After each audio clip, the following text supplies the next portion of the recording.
Hello everyone, it's me Uncle John. Today I am going to read S3 3153, Jesus the Teacher, retold by Penny Frank. One day, when Jesus had gone for a walk in the hills with his friends, he said to them, "Listen carefully, I have some really important things to tell you. You will need to remember them when I'm not with you anymore.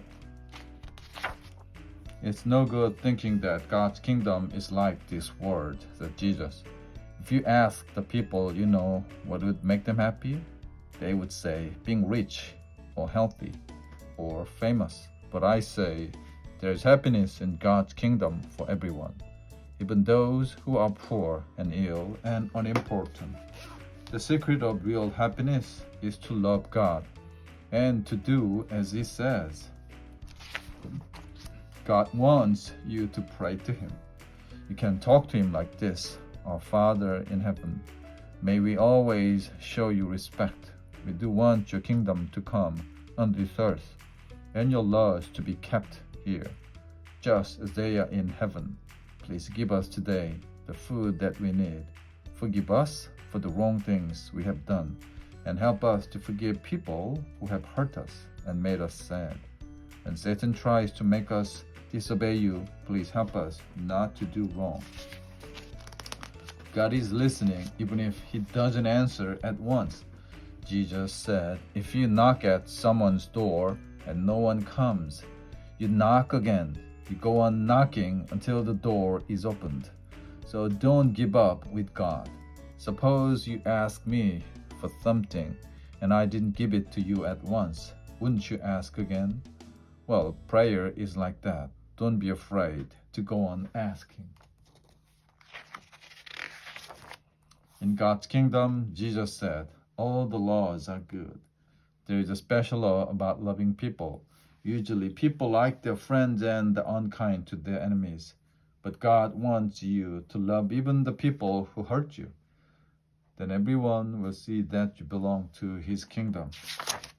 Don't always be on the lookout for things you don't like in other people. If you find fault with them, they will soon turn around and point out your faults too. In fact, don't be proud of yourself at all.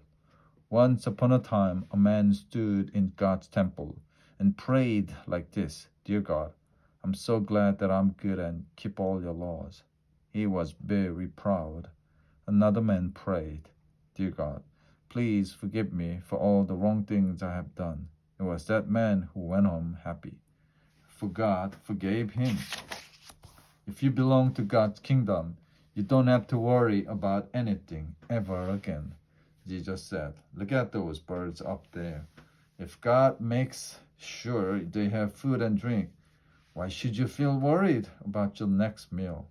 As for new clothes, look at these beautiful flowers growing wild in the field. God has given them clothes fit for a king. He will make sure you have the clothes you need too." You want to have so many things, Jesus said, and when you have them, you are worried about losing them. Perhaps they will get spoiled, or burglars will steal them. But if you belong to God's kingdom, you know that the things you have don't matter very much. Your real treasure is in heaven, and there are no burglars there. Let's suppose there are two men sitting to work to build their new homes. The first one builds on solid rock. He works hard to make the foundations strong. Then he builds the walls. It takes a long time, but it's worth it. When the wind blows and the storms come and the river overflows, the house is safe. It is firm and strong on the rock. If you listen to me and do as I say, you are like that man. The second man wants to get the job done quickly. He chooses a place where the ground is soft and sandy and easy to dig. His house is soon built. But when the wind blows and the storms come and the river overflows, the sandy ground is washed away. Then the house falls with a terrible crash. It can't stay there without strong foundations. If you listen to me, but do not do as I say, you're like that man. I want you to be like bright lamps, Jesus said. When you light a lamp, you don't cover it up, do you? Of course not. You put it where it'll give light to the whole room. You are like light for the world. I want you to be like a city built on top of a hill. People can see it for miles around. When they see the kind things you do, everyone will know that you belong to God's kingdom. The end.